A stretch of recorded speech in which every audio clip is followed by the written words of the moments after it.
Hi, coming to you from home today, and glad you're here. Now, before we get started, I want to address something I've heard from several of you, and you're wondering, how do I post a comment? And I thought I would go ahead and give you some quick instructions because really, Heather and I are sharing our thoughts with you, but we really look forward to hearing what your thoughts are and how the readings are touching you. So to do that, you go to the bottom of the post, and where it says comment, you click on that, and then you can comment. However, at the bottom there's a little tab that says comment as, and you have to click on that, and a drop-down menu comes down, and you're given several options with several different ways that you can register yourself as a user. Probably the two easiest are through Google with a Gmail account or through AOL with an instant message account. Either one of those you could click on, and if you don't have either of those, you can go ahead and come up with a username and a password, and then you're ready to go. That's basically all there is. So as you do that, we look forward to hearing from you. We want to hear your thoughts, and as we go through the year, be able to enjoy the back and forth and the discussions. So with that in mind, let's look at today's readings. We find ourselves again with Abraham, and I was thinking today that I wanted to try and put myself in Abraham's place. Um, and it was at that point in chapter 18 at verse 14 where God says, "Is anything too hard for the Lord?" And first thing I did was ask that question of myself. Do I live every day believing that all things are possible with God?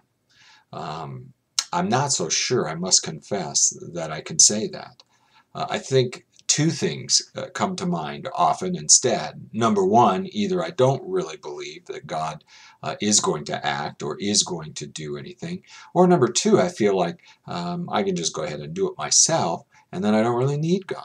And so I think either of those is wrong, and Abraham helps us as we think about that, because what we find is over and over and over again, God makes promises and fulfills those promises. Now, in the case of Abraham and Sarah, the promise of a child, an heir, took 25 years to fulfill, but fulfill it, God did. So the question is, number one, do I expect that God will keep his promises? Can I trust him? And number two, how long am I willing to wait? I'll be honest, my wife Pam sometimes says that I can't hardly wait a few seconds to get in a response. Um, I know probably then one of my prayers needs to be for patience, and that I would trust in God and wait upon him.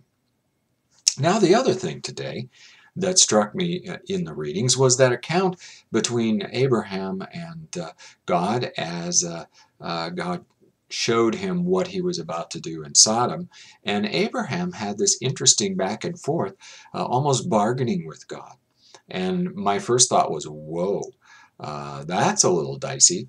But Abraham gives us some great insight, not only into God, but also into how to approach God and what God wants to hear from us. Because the truth is, God showed himself to be very willing to hear about Abraham's struggles, his concerns, his questions. And of course, that question about good and evil is one that crops up often. I don't know about you, but many times in my heart, as you see things happen during the day, or as you just wonder, that idea of the difference between good and evil and how it plays out, and where is God? I think those are important questions, and Abraham goes to God with that idea that how could a loving God do that if there are a number of righteous people in Sodom? And what we find is God is willing to listen. God is willing to answer. God seems to enjoy having Abraham come to him. And so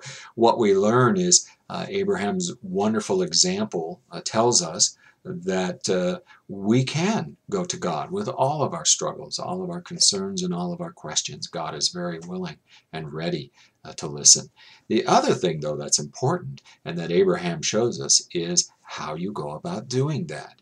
When Abraham comes to the Lord, the first thing he does is speak and make some opening remarks with a very humble heart, with very humble words, with a humble attitude.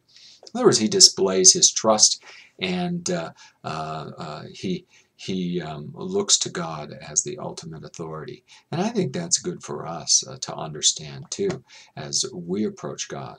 Number two, the question then becomes, what if God doesn't answer right away? Are you going to be persistent? Are you going to continue to pray, as Abraham did? Continue to go to the Lord. Be persistent. Go to God often. And I guess the final part of this equation is, after we do all of that, and God gives us an answer, are we going to be ready to accept whatever answer he gives? And I think that's a whole other subject for another day, which I'm sure we will address at some time. So, Abraham's model, great model for all of us, one that we could certainly learn from. And I guess that brings me to a couple thoughts for today. Number one is anything too hard for the Lord? No, it's not. Are we willing to trust in him? That becomes the real question. And as we go to him and as we share with him, may we do so with humble hearts, open minds, persistence, and expectation that God will answer our prayers. He will do according to his will, and that all he does ultimately is for good. And so as we go through this day, I don't know about you, but I'm going to bring lots of questions to God and pray for his guidance and his answers in my life. So God's blessings to you this day as you continue to study. Look forward to hearing those comments. We'll talk to you soon.